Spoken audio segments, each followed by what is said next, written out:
반갑시다. 항상 기뻐하라. 항상 기뻐하라. 쉬지 말고 기도하라. 쉬지 말고 기도하라. 범사에 감사하라. 범사에 감사하라. 자, 이것이 우리를 향하신 예수 그리스도 안에서 하나님의 뜻이다. 그런 말씀을 하셨습니다. 우리가 항상 기뻐하고 모든 일에 감사하며 산다는 것, 이것이 신앙인들의 표징입니다. 그 기쁨과 감사. 그런데 그 기쁨과 감사 사이에 이 기쁨과 감사를 잊게 하는 중요한 말씀이 있습니다. 항상 기뻐하라. 범사에 감사하라. 그 중간에 뭐가 있습니까? 쉬지 말고 기도하라. 또 그리고 이는 그리스도 예수 안에서 너희를 향하신 하나님의 뜻이다. 그 쉬지 않고 기도하라. 또 이것이 예수 그리스도 안에서 같은 의미입니다.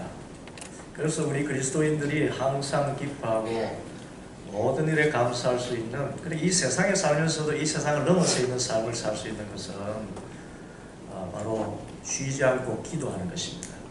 기도가 뭐냐? 예수 그리스도 안에 있는 것이고 예수 그리스도와 항상 동행하는 것을 기도라고 이야기합니다. 기도의 정의를 우리 새롭게 해야 됩니다. 기도는 내 소원을 주님 앞에 아뢰는 것도 있지만 그 전에 예수님 안에서 예수님과 함께 동행하는 것을 기도합니다. 기도가 뭐라고요? 예수님 안에서 예수님과 동행하는 것, 그것을 기도라고 해요. 항상 예수님과 교제를 나누는 것입니다. 예수님과 교제.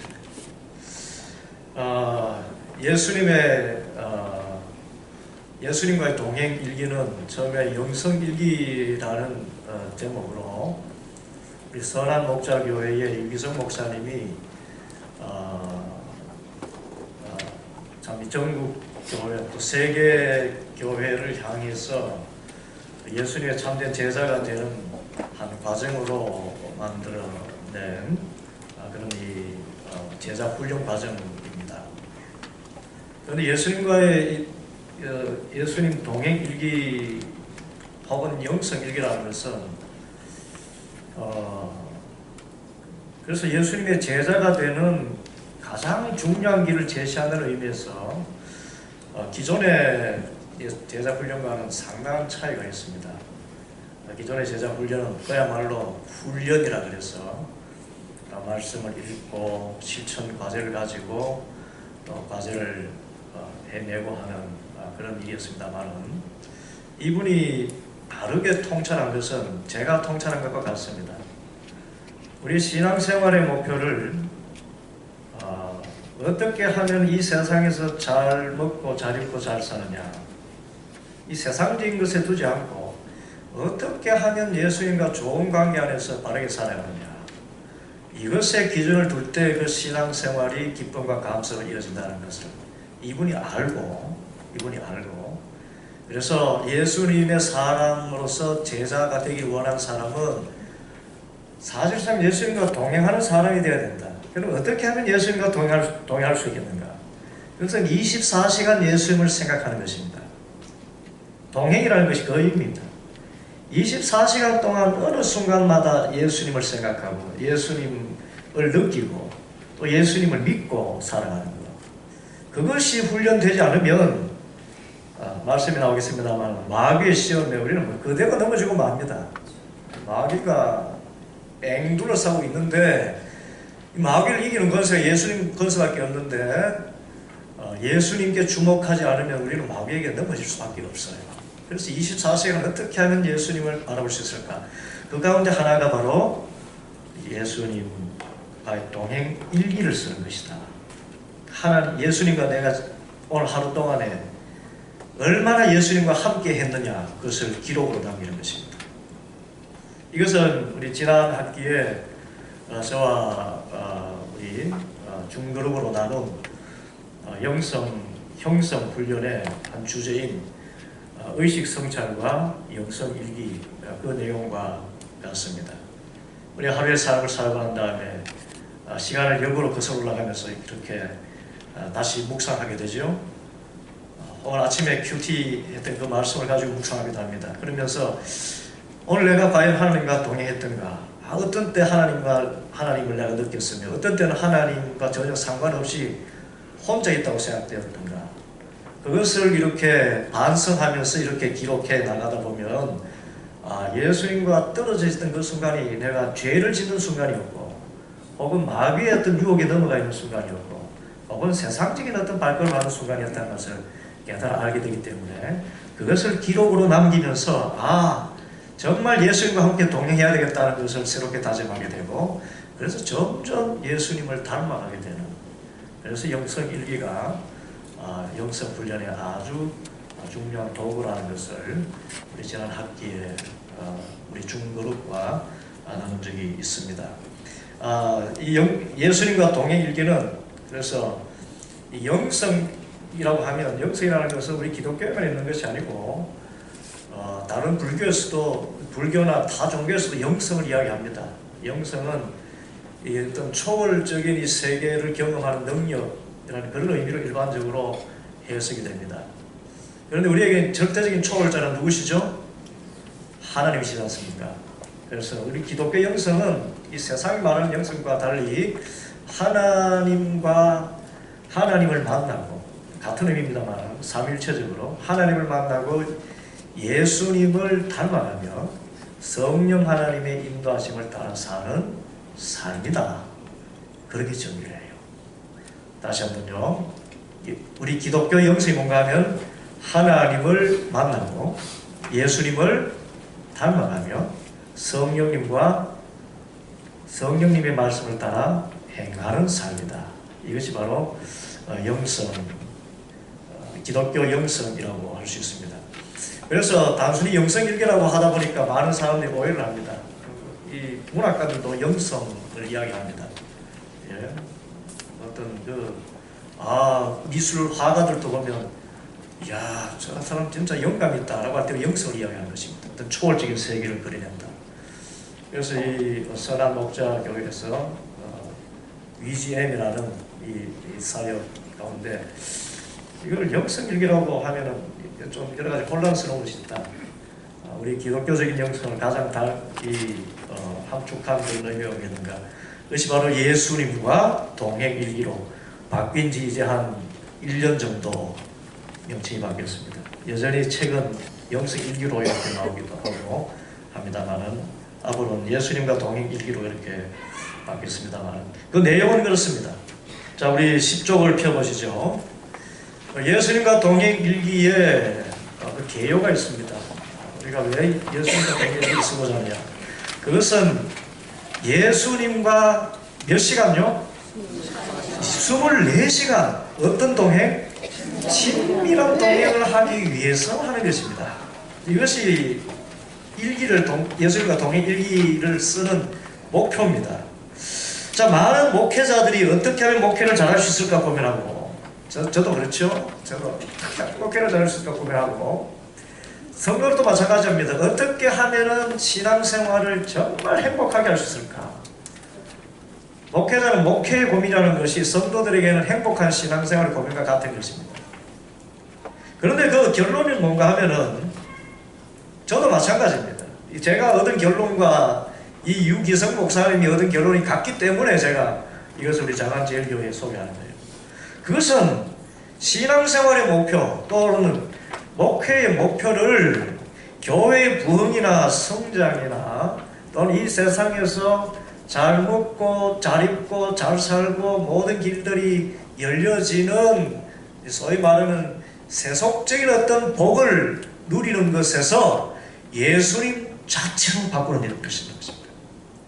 예수님을 만나는 것, 예수님과 함께하는 것, 여기에 목회의 중심을 두고 또 우리 신앙생활의 중심을 두게 되면 우리 정말 행복해진다 하는 것입니다.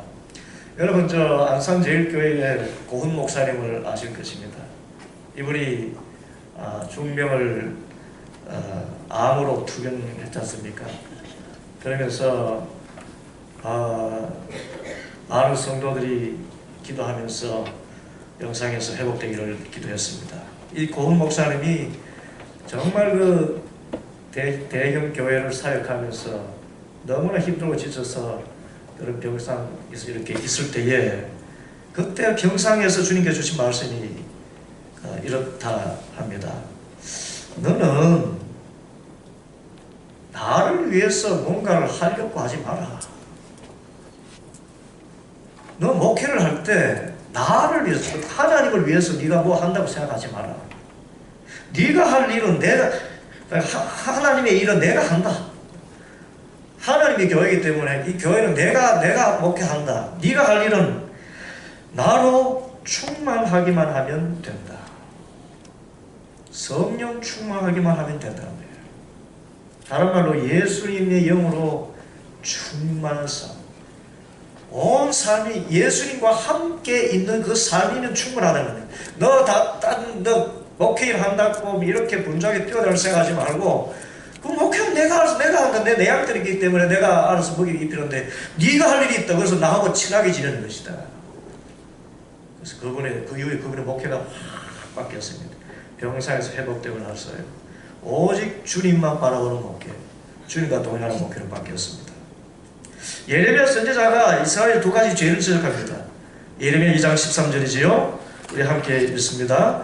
내 백성이 두 가지 악을 행하였나니 곧 그들이 생수에 거름되는 나를 버린 것과 스스로 웅덩이를 판 것인데 그것은 그 물을 가두지 못할 터진 웅덩이들이니라. 우리가 신앙생활을 한답시고 악을 행할 수가 있어요. 여러분, 그것은 참 아이러니한 것입니다. 하나님의 백성이라고 하면서 악을 행하는데 그것은 하나님을 버리고 웅덩이를 팠다는 것입니다. 물을 채우려고.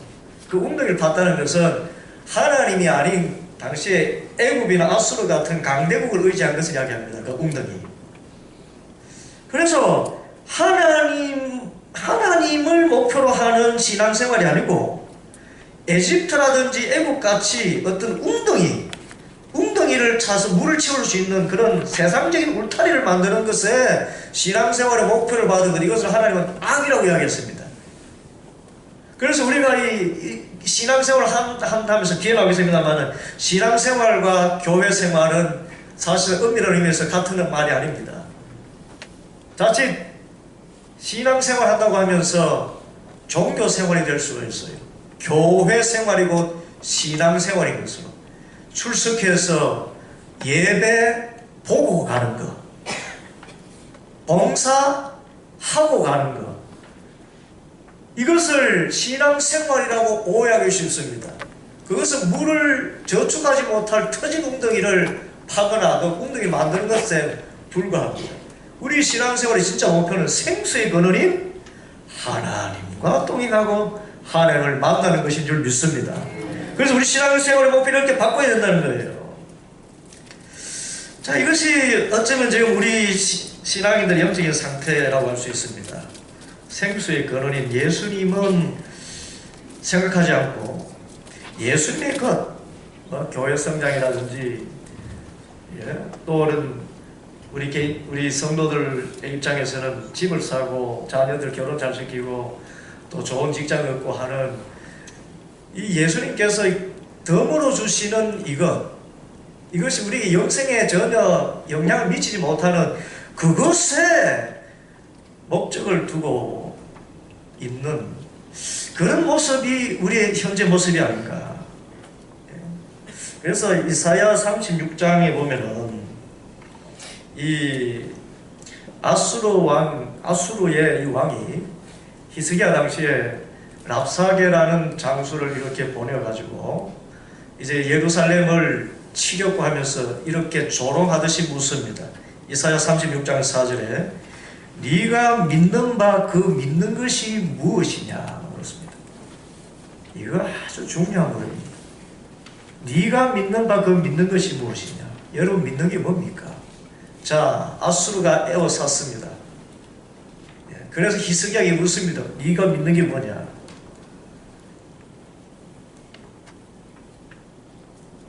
그때 우리가 대답할 수 있는 것이 은과 금도 없고 말과 창과 단창은 내게 없거니와 나는 만군의 하나님 여호와의 이름을 가졌고 여호와 하나님을 믿노라라고 고백할 수 있어야 된다는 겁니다. 그러기 위해서는 우리의 신앙의 패턴을 완전히 바꿔가지고 신앙의 목표를 예수님과 친밀하게 동행하고 하나님과의 관계 맺음을 갖는 것에 우리의 신앙생활의 목표를 가져가야만 랍사게가 조롱하던 분들 때 분명히 대답할 수 있는 것입니다. 네가 과연 믿는 게 뭐냐? 뭘 믿고 그렇게 나에게 이렇게 맞서고 있느냐? 그래, 내가 믿는 것은 은이나 금이 아니고 예수님을 믿고 하나님을 믿는다. 예수님을 믿고 하나님을 믿으면 그 안에 모든 보화들이 다 있고 세상이 줄 수 없는 힘이 있고 담대함이 있고 소망이 있다. 그렇게 고백하게 되는 거예요.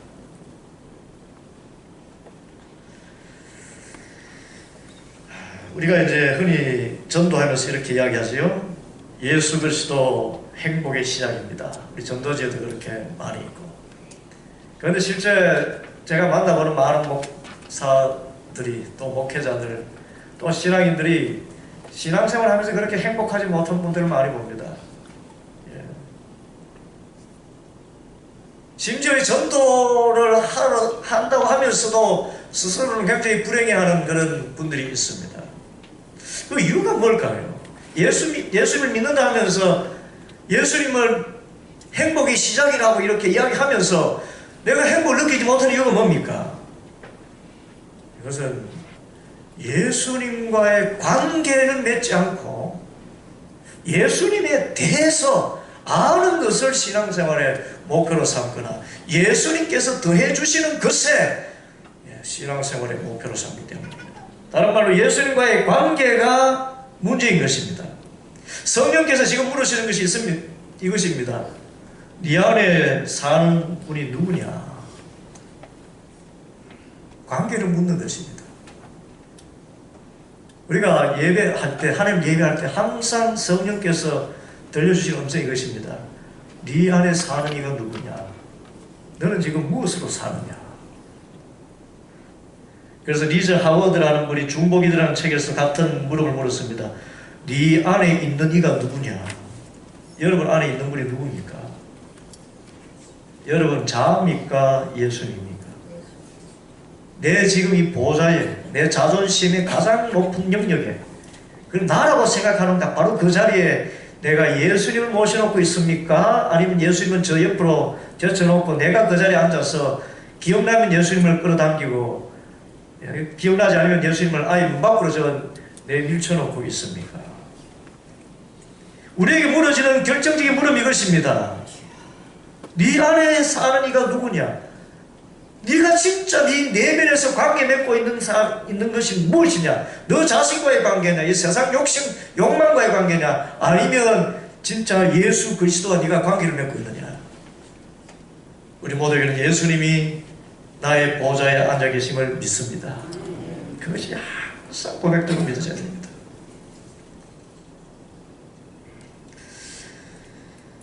그래서 예수님과 동행 일기를 쓰는 이유는 그것은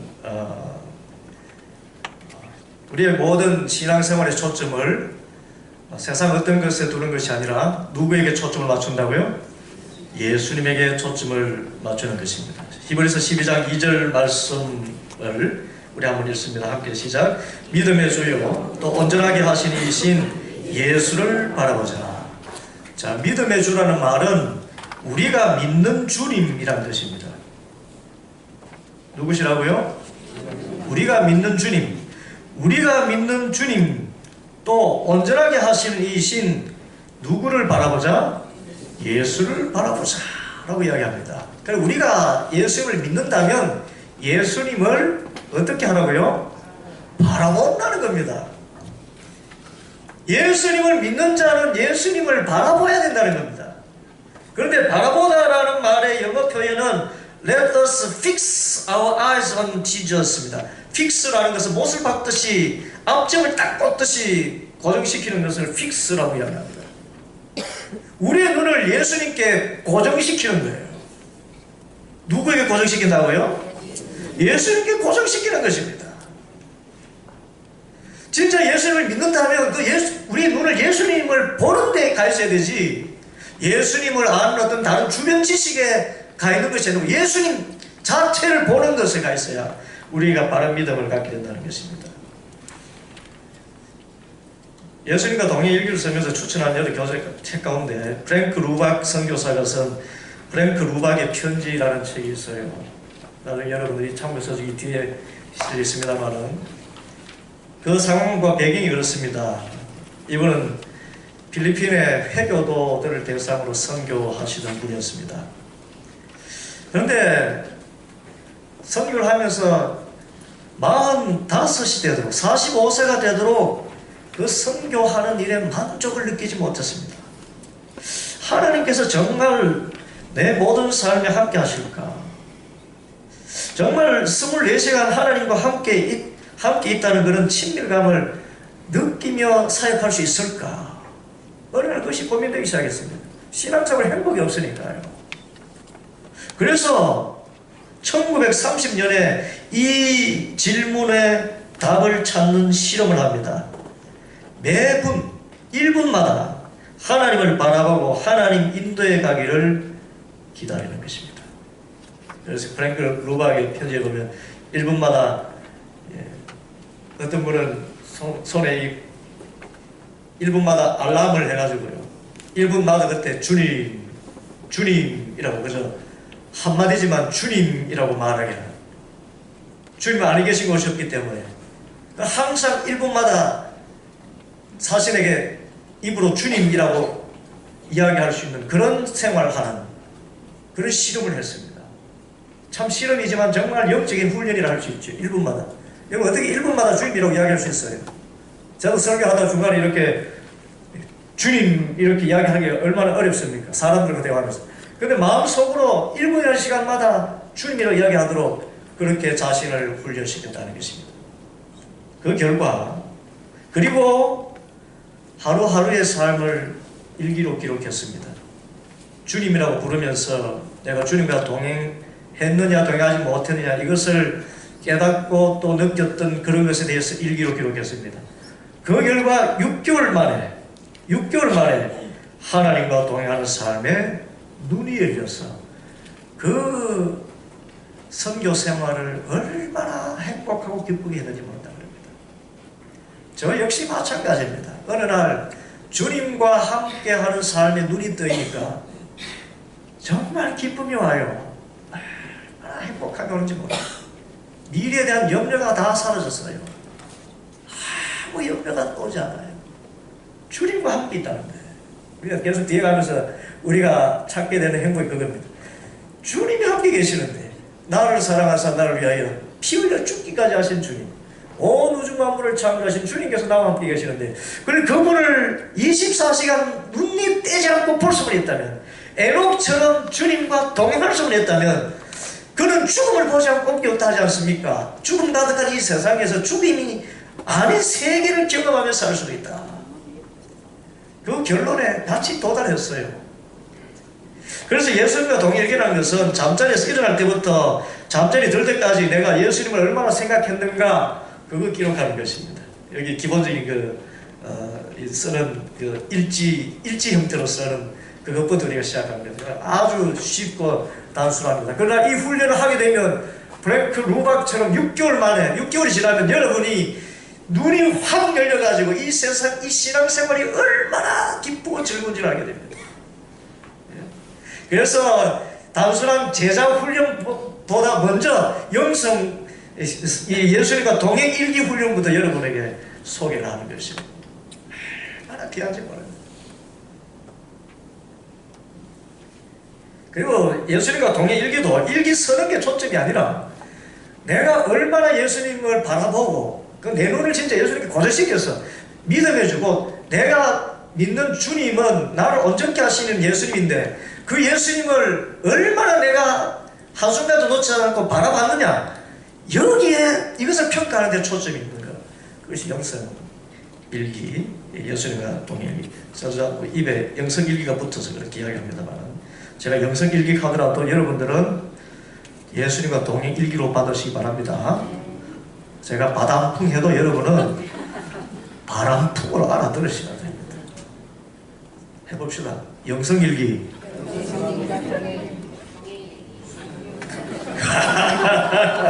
영성일기. 예수님과 동행일기. 예, 그렇습니다. 제가 뭐 예수님과 동행일기 하면 맞고 영성일기라 해도 예수님과 동행일기로 여러분 받으시기 바랍니다. 이 예수님과 동행일기의 유익한 점이 여러 가지 있지만 바로 앞선 이 말씀이 가장 유익하고요.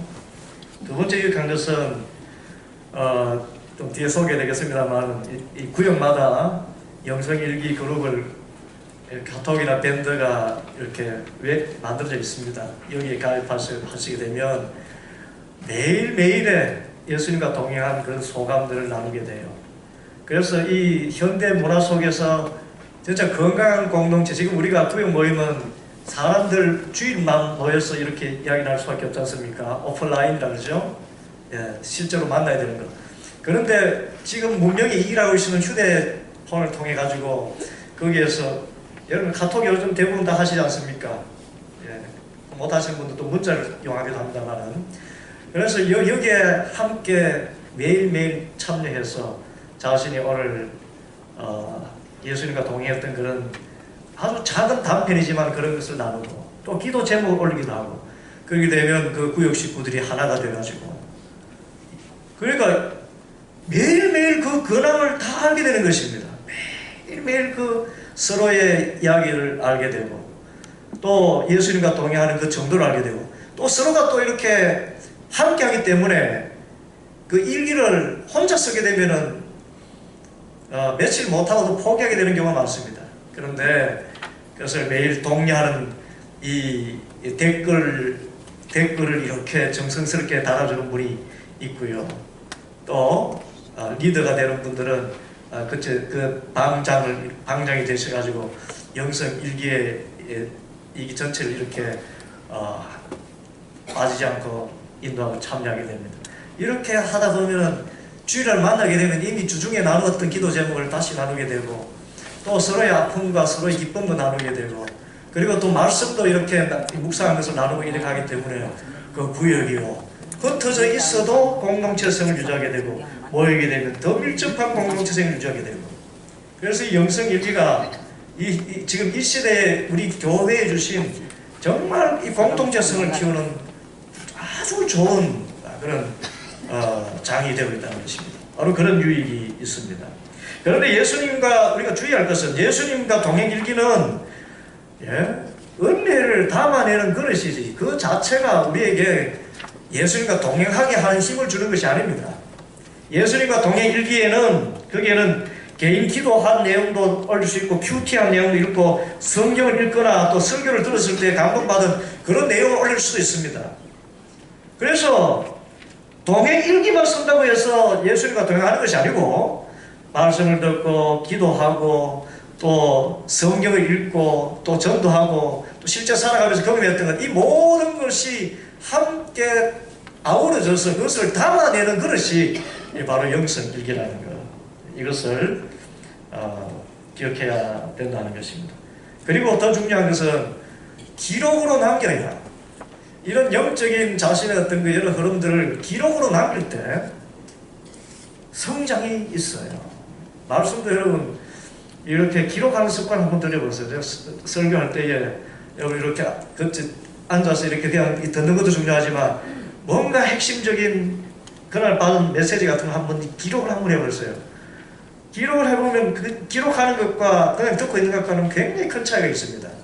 나의 신앙 여정도 이렇게 기록해 나가면 거기에서 점점점 1년쯤 지나서 자기가 썼던 그 내용들을 보면은 얼마나 그때 생각과 지금 생각이 달라져 있고 내가 얼마나 주님과 가까이 있어서 행복해지는가를 알 수가 있습니다.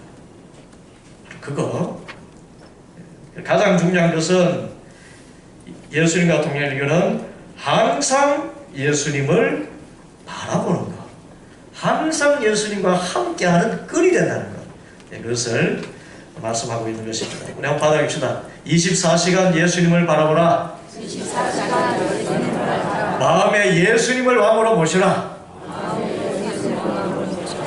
예수님께 목표를 두어라. 자, 이건 쓰십시오. 예수님께 목표를 두어라. 우리 신앙생활의 목표가 뭐라고요?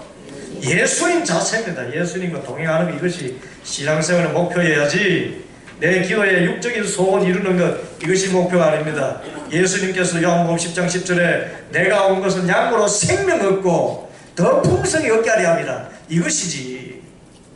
내가 너에게 떡을 주러 왔노라. 사람이 떡으로만 사는 것이 아니라 하나님의 입에서 나오는 말씀으로 살 것이라 하셨지, 떡을 위해서 오신 것이 아니라는 것입니다. 그래서 우리가 영생 얻는 것, 영생이라는 것은 하나님의 삶입니다. God's life입니다. 또는 God's lifestyle입니다. 하나님의 삶의 방식이 영생이고 하나님과 함께하는 삶이 영생이에요. 그리고 예수님과 동행하는 것 자체가, 그것이 바로 예수님께서 이 세상에 오신 목적입니다. 그래서 예수님께 목표를 두라. 이것이 바로 우리가 신앙생활의 목표라는 것을 기억하실 수 있기를 바랍니다. 자, 오늘 첫 시간이기 때문에 이 주제 강의 1단원까지 함께 하도록 하겠습니다. 자, 제 1단원은 예수님과의 어떤 동행요? 행복한 동행입니다. 자, 요한계시록 3장 20절 함께 읽습니다. 시작. 볼지어다 내가 문 밖에 서서 두드리노니 누구든지 내 음성을 듣고 문을 열면 내가 그에게로 들어가 그와 더불어 먹고 그는 나와 더불어 먹으리라. 자, 우리가 예수님을 믿는다는 것, 그것은 지금 예수님이 어디에 계신다는 것을 믿는 것입니까? 갈라디아서 2장 20절 말씀이지요. 내가 그리스도와 함께 십자가에 못 박혔다니 이제는 내가 사는 것이 아니오 내 안에 그리스도께서 사시는 것이다. 이제 내가 육체 가운데 사는 것은 나를 사랑하사 나를 위하여 자기 자신을 버리신 하나님의 아들을 믿는 믿음 안에서 사는 것이다. 예수님이 어디 계신다고요? 내 안에 계시는 것을 믿는 것이 예수님 믿는 거예요. 자, 예수님 믿습니다. 뭘 믿어? 부활하신 걸 믿고 동력녀 탄생한 것을 믿습니다. 그 믿음 이전에 예수님이 지금 내 안에 계심을 믿는 것이 믿음의 가장 기초인 줄 믿습니다. 자, 예수님 믿는다는 것이 뭐라고요? 예수님이 내 안에 계신 것을 믿는 것입니다. 많은 분들이 예수님을 믿는다 하면서 예수님을 문 밖에 세워놓고 믿는다 그래요. 예수님을 안에 계셔야 이것이 믿는 겁니다. 그래서 볼지어다 내가 문 밖에 서서 두드리느니 누구든지 내 음성을 듣고 문을 열면 내가 그에게로 들어가 그와 더불어 먹고 그는 나와 더불어 먹으리라. 이것이 믿음 생활이에요. 예수님을 믿는다는 것은 예수님이 내 안에 계신 것을 믿고 예수님과 교제하는 것을 예수님을 믿는다 하는 것입니다. 이 성경에 보면은 우리가 예수를 믿는다 할 때 예수님이 우리 마음에 계신 증거는 너무나 많습니다.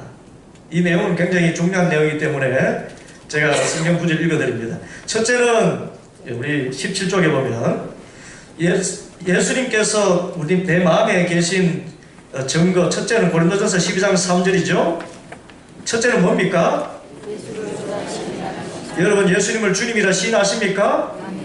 마담씨는 예수님은 나의 주님이십니다. 예수님은 나의 주인이십니다. 자, 그러면 그 안에 누가 계셔요? 여러분 안에 누가 계셔요? 예수님이 계신 증거입니다. 고린도서 12장 3절 그러므로 하나님의 영으로 말하는 자는 누구든지 예수를 저주할 자라 하지 아니하고 또 성령으로 아니하고는 누구든지 예수를 주시라 할 수 없느니라. 성령으로 아니하고는 예수님을 주시라 할 수가 없다고 이야기했습니다. 그래서 예수님을 주님이라고 하는 것은 내 마음에 누가 계신다고요? 예수님의 영으로 성령이 계시기 때문입니다. 두 번째 증거는 뭐죠? 하나님을 누구라 불러요? 아버지라 부릅니다. 로마서 8장 15절 18절을 보면은 너희는 다시 무서워하는 종의 영을 받지 아니하고 양자의 영을 받았으므로 우리가 아버지라 부르짖나니 성령이 친히 우리 영과 더불어 우리가 하나님의 자녀인 것을 증언하시니라. 성령께서 하나님을 아버지라고 부르게 하십니다. 받아봅시다. 하나님 아버지. 여기 마음에 그리 끼는 분 있나요? 하나님이 어떻게 내 아버지지? 하나님이 어떻게 아버지야? 우리 아버지는 저 함자가 이자 이렇게 되시는 분인데 하나님을 아버지라고 부르는데 우리가 주저없다면 성령이 지금 내 안에 계시는 것입니다. 세 번째는요, 하나님의 은혜를 깨닫는 것입니다. 고린도전서 2장 12절에 우리가 세상의 영을 받지 않고 오직 하나님으로부터 온 영을 받았으니 이는 우리로 하여금 하나님께서 우리에게 은혜를 주신 것들을 알게 하려 함이라. 하나님의 영을 받았다는 것은 하나님께서 나에게 은혜를 베푸신다는 것을 깨닫는 것입니다. 내가 사는 것이 하나님의 은혜로 사는 것을 깨달아진다는 사람마다 그 안에 예수 그리스도가 계신다는 것입니다. 자, 넷째는 뭐죠? 사랑하는 겁니다. 요한일서 4장 12절 13절 보면 어느 때나 하나님을 본 사람이 없으되 우리가 서로 사랑하면 하나님이 우리 안에 거하시고 그의 사랑이 우리 안에 온전히 이루어지느니라. 하나님을 본 사람이 없지만은 우리가 서로 사랑하면 누가 우리 안에 거하셔요? 하나님이 우리 안에 거하시는 것을 안다는 것입니다. 반대로 미워하면 하나님이 우리 안에 거하시는 것을 자꾸 모르게 하는 사단의 역사가 있는 것입니다. 그래서 내가 누군가를 사랑하게 된다는 것, 그리스도인으로서 말입니다. 그리스도인으로서 내가 누군가를 사랑하게 되고 서로 사랑하게 된다면 그것은 내 안에 성령께서 계신 증거입니다. 성령이 계신 증거는 사랑으로부터 시작됩니다. 반대로 악령이 있는 증거는, 악령이 역사하는 증거는 미움으로부터 시작합니다. 불평과 불만으로부터 시작하지요. 죽이고 도둑질하고 거짓하는 것이 악령의 역사입니다. 다섯 번째는 뭘 느껴요? 마음의 성령의 책망을 느끼면 예수님이 내 안에 계신 것입니다. 에베소 4장 30절에 하나님의 성령을 근심하게 하지 말라 그랬어요. 그 안에서 너희가 구원의 날까지 인치심을 받았느니라.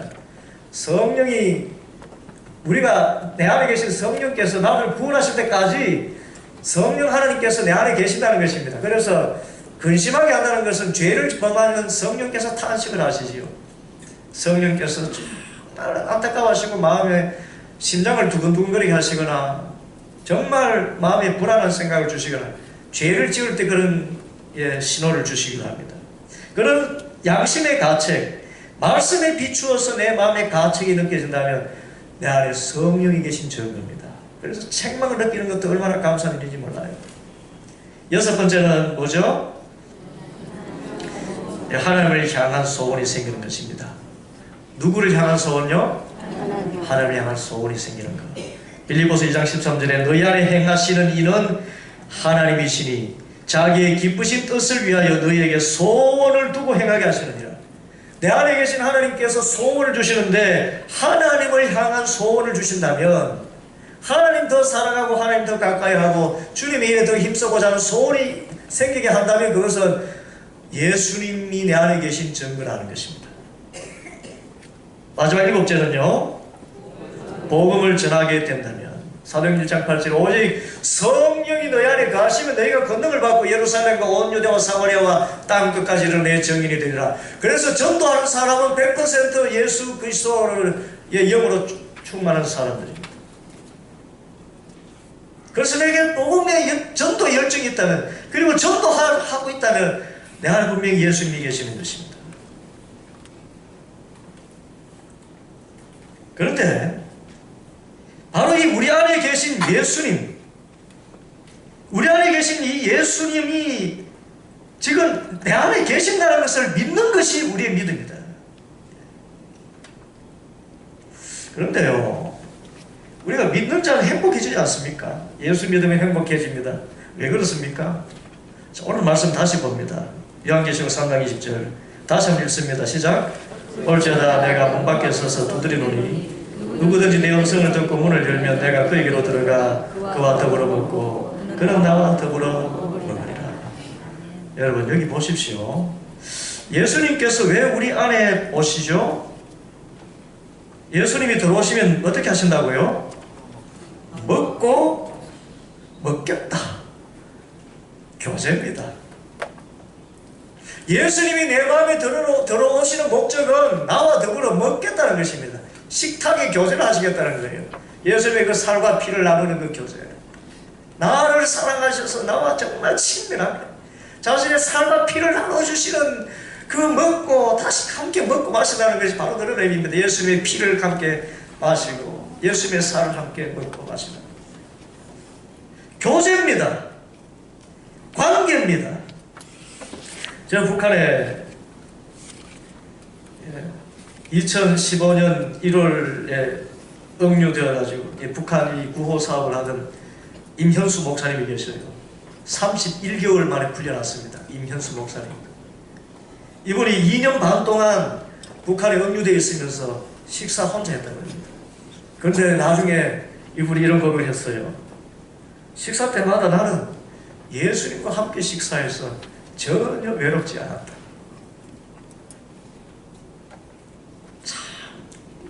참 성교사죠. 얼마나 두려웠겠습니까? 언제 풀려날지도 모르는 저 공산주의, 저 보유부에 끌려가가지고 식사로 뭐 얼마나 좋은 식사를 줬겠습니까? 겨우 생명만 유지할 수 있는 그런 음식을 제공하면서 가정 모욕을 주며 스파이로 그렇게 몰아서 반역죄를 씌워가지고 이 공화국 이 반역죄라 그러죠. 공화국 그 전복 세력으로 이렇게 만들어가지고 그 구호 활동을 하던 사람을 한순간에 간첩으로 만들어버린 것입니다. 그 억류되어 있어서 혼자 식사를 하는데 이분이 외롭지 않았다는 것입니다. 2년 반을 혼자 식사해. 한번 생각해 보십시오. 2년 반을 혼자 식사를 하는데 나는 한 번도 외롭지 않았다. 왜? 식사 때마다 예수님과 함께 식사를 했기 때문이다. 믿음의 신비가 이것입니다. 눈에 보이지 않는 주님께서 지금 내 안에 계시기 때문에 혼자 있어도 혼자 있지 않는다고 느끼시게 되면 저 공산주의 한복판 안에서도 행복한 식사를 할 수 있는 거예요. 이것이 신앙생활의 기쁨입니다. 다른 말로 관계입니다. 그리고 예수님께서 내 안에 계신 것이 믿음인 이유는, 우리가 그것을 믿는 것이 중요한 이유는 우리가 사단의 권세를 이길 수 있는 것이 예수님이 나와 함께 계심을 항상 바라볼 때만 믿을 수 있어요. 여러분, 사단이 우리를 넘어뜨리는 전략이 세 가지 있습니다. 뭐죠?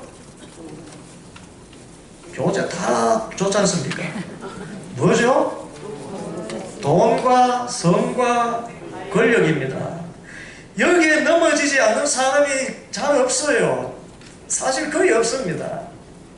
대부분 여기 다 넘어집니다. 여러분.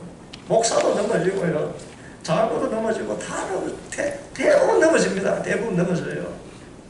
그래서 우리가 이 마귀의 시험에 넘어지지 않아야 되는데, 돈, 섹스, 권력 때문에 넘어지지 않아야 되는데, 이 방법이 뭡니까? 우리가 돈, 섹스, 권력 때문에 넘어진다는 걸 알면서도 넘어지는데요. 이게 기가 막힌 거 아닙니까?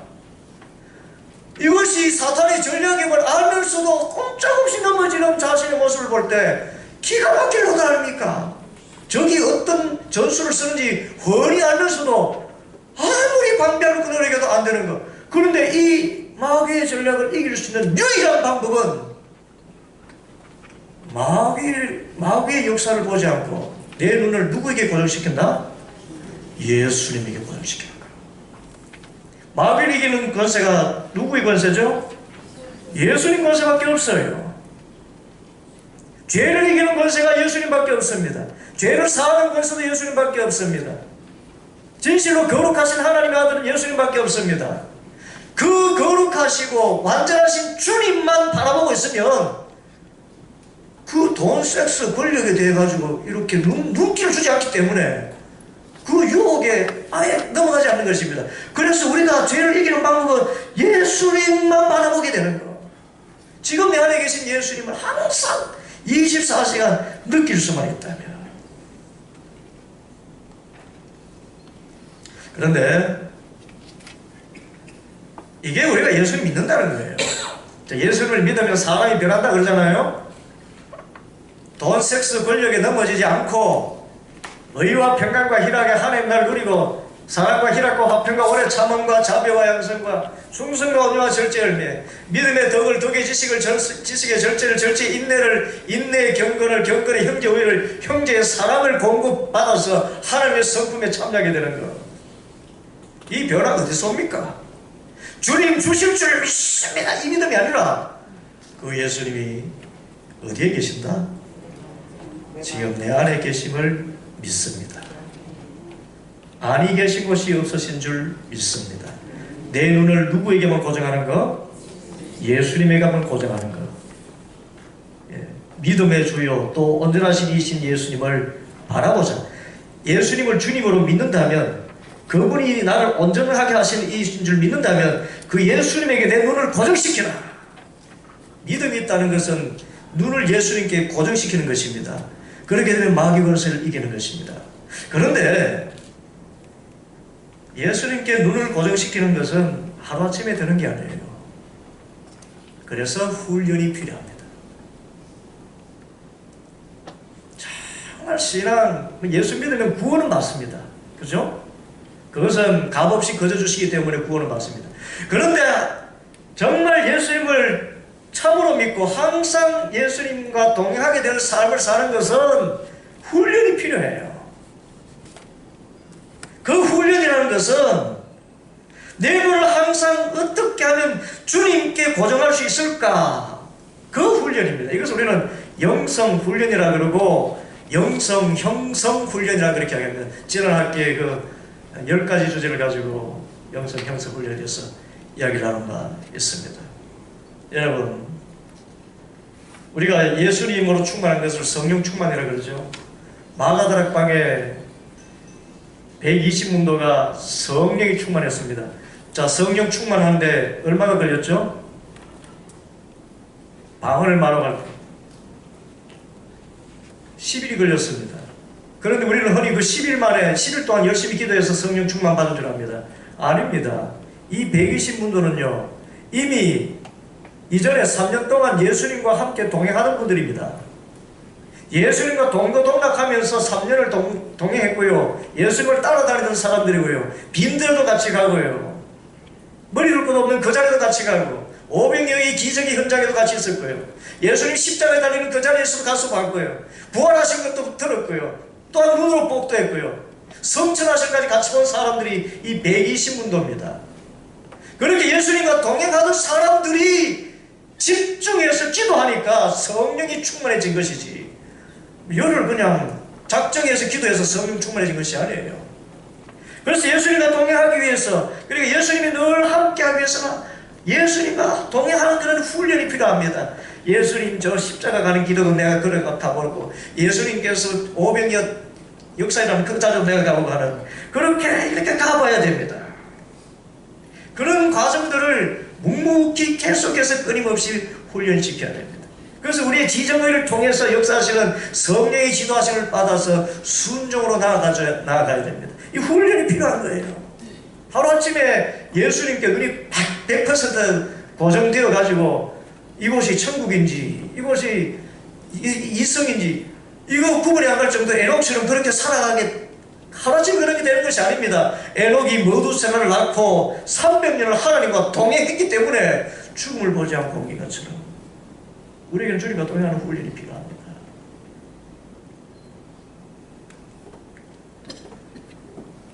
그래서 주님과 동행하는 훈련을 단단히 하려면 이것은 주일 예배 드리는 것으로 그쳐서는 안 되죠. 주일 예배로만 예수님과 동행할 수 있다 그러면 그것은 예배 보는 것으로 예수님과 동행하게 된다는 것과 같은 것입니다. 진짜 우리는 예배 드리는 삶을 살아야 예수님과 동행하는 삶을 살 수 있습니다. 예수님과 진짜 하나님께서 원하시는 예배가 무엇이었습니까? 로마서 12장 1절에 뭐라 그랬습니까? 예. 하나님의 선하시고 기뻐하시고 온전하신 뜻을 분별하면서 너희 몸을 거룩한 산 제물로 드려라. 육체를 쳐서 복종시키는 그런 훈련들. 살아있으면서도 하나님 말씀에 순종하는 그런 훈련들을 통해서 주님께 집중하는 그런 훈련. 다른 말로 하면 우리의 삶의 일상생활 가운데서 예수님을 따라가고 예수님 말씀에 순종하는 이 훈련을 해야만이 24시간 예수님이 내 눈이 고정된 훈련을 해야만이 예수님과 동행하는 진짜 영성인으로 살아갈 수 있는 거예요. 진짜 신앙인으로서.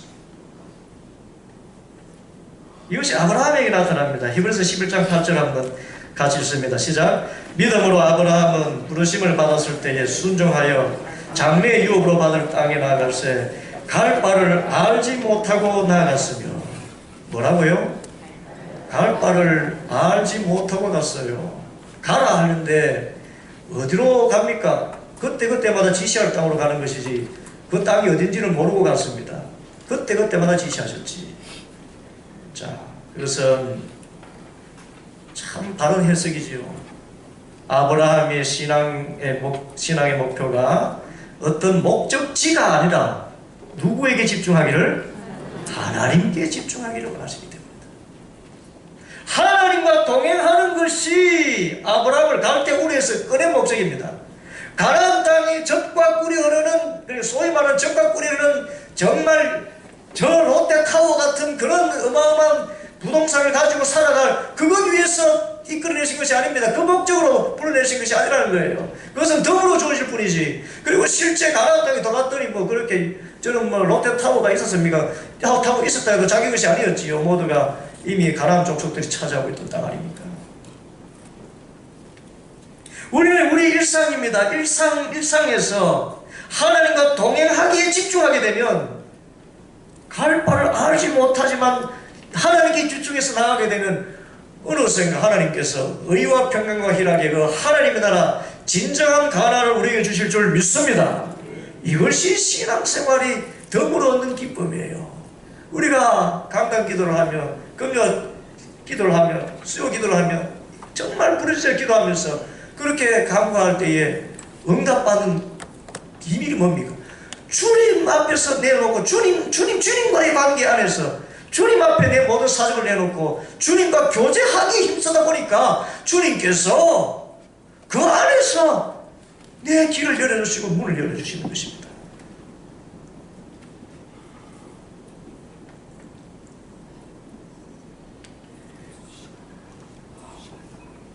그리고 이사야 30장 21절도 굉장히 중요한 말씀입니다.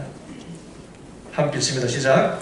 너희가 오른쪽으로 치우치든지 왼쪽으로 치우치든지 내 뒤에서 말소리가 내 귀에 들려 이르기를 이것이 바른 길이니라 너희는 이리로 가라 할 것이며. 그렇게 하겠습니다. 자, 오른쪽으로 치우치든지 왼쪽으로 치우든지 내 상황이 오른쪽은 뭐 좋은 곳이라 할 수 있고 왼쪽으로는 정말 힘든 상황이 할 수가 있습니다. 왼쪽은 염소무리가 가득 찬 곳이고 오른쪽은 양이무리가 가득 차 있는 그런 곳이라고도 볼 수도 있습니다. 삶의 정말 이 방향 저 방향 이런 경험 저런 경험 상황이 어떻든지 네가 오른쪽으로 치우치든지 왼쪽으로 치우치든지 네가 갈 바는 어디로 가는 것이 하면 네 뒤에서 말소리가 들려서 이것이 바른 길이니라 하면 그곳이 내가 가는 바른 길이라는 것입니다. 다른 말로 하면 상황이 어떻든지 뒤에서 말소리 주시는 예수님과 동행하는 그 길이 우리가 나아가야 될 바른 길인 줄 믿습니다. 예수님과 동행하기만 하면 왼쪽으로 가든지 오른쪽으로 가든지 상황이 좋든지 나쁘든지 그곳은 천국으로 가는 길인 줄 믿습니다. 그거 이야기하는 거예요. 오른쪽으로 치우치든지 왼쪽으로 치든지 내 뒤에서 나와 함께 하시는 하나님 예수님과 동행하며 살아가기만 하면 그게 음성을 들려주시잖아요. 내 뒤에서 말소리가 들린다 그러면 이것은 정말 가까이서 말해야죠. 옆에서 말하는 건 더 쉽게 들리지만 예수님과 진짜 뒤에서 말하는 소리가 들릴 정도면은 정말 큰 소리로 말하시거나 아니면 그만큼 관계가 돈독한 것이면 뒤통수만 보고도 알아차린다는 거잖아요. 그런 주님과의 관계 안에서 뒤에서 말소리만 들려도 주님의 음성이구나. 그 음성을 듣고 따라갈 수만 있으면 왼쪽으로 가든지 오른쪽으로 가든지 그곳이 내가 걸어가는 바른 길이 되고 행복한 길이 될 줄 믿습니다. 주님과 동행하는 것. 마지막으로 예수님 요셉을 비유로 우리가 드리고 오늘 공부를 마칩니다. 우리가 예수님과 동행하는 것은 요셉의 경우와 같습니다. 자, 요셉의 믿음이 어디서 가장 빛이 났습니까? 보디발의 집에서 났습니까? 나중에 왕궁에서 났습니까? 어디서 났죠? 감옥에서 그 믿음이 빛을 발합니다. 그 감옥에서 그 비참하고 좌절과 슬픔과 분노가 가득할 수 없는 그런 상황인데 성경 말씀에 보면 이 감옥에서 그가 하는 모든 일이 형통하더라 그렇게 하겠습니다. 그곳에서 사람들에게 신임을 얻고요. 그곳에서 하나님의 꿈을 바로가 그 꿈을 해몽할 수 있는 영성이 말입니다. 진짜 하나님이 영이 충만해서 영분별의 은사, 꿈 해몽 여사라는 말은 다른 말로 그런 의미입니다. 영을 분별해서 하나님의 뜻이 무엇인지 분별하는 그런 은사를 감옥 한가운데서 갖고 있는 거예요. 어떻게 해서 가능했습니까? 그것은 오른쪽이든 왼쪽이든 형편을 보지 아니하고 그의 눈을 항상 누구에게 두었다? 하나님께 두었기 때문에요. 보디발의 집에서도 내가 하나님 앞에서 어떻게 이 큰 악을 자리까?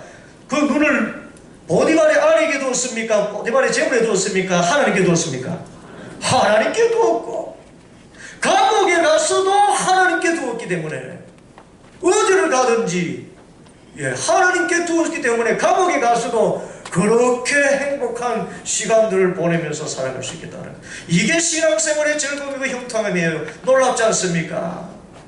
하나님께만 집중하면 우리의 신앙생활의 목표를 예수님께 집중하고 24시간 fix your eyes on Jesus 24 hours every day, every hour.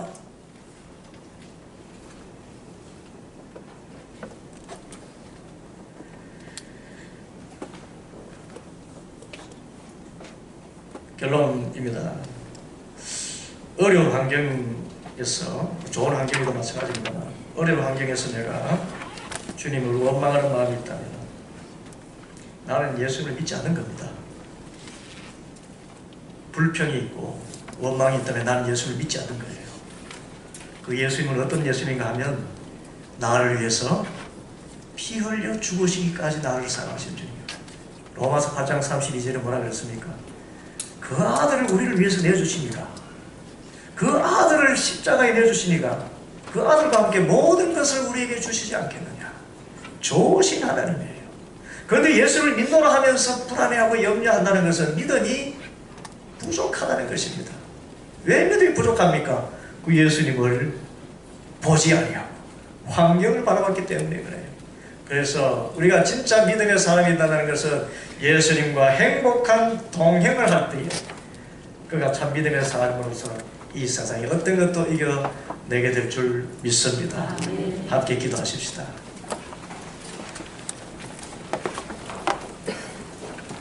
사랑과 은혜가 한량없으신 아버지 하나님, 참으로 감사합니다. 예수님과 동행하는 거룩한 여정을 시작할 수 있도록 예수님과 동행일기 성경 공부를 우리 온 교우들과 함께 할 수 있도록 은혜 베풀어 주심을 감사합니다. 시작한 이 발걸음 하나님이여 마지막 과정까지 한 분도 낙오되지 않고 끝까지 예수님과 동행하는 참된 길을 훈련하고 배워서 어디를 가든지 믿음의 사람으로서 행복한 삶, 승리하는 삶을 살게 하여 주시옵소서. 예수님의 이름으로 기도하옵나이다. 아멘.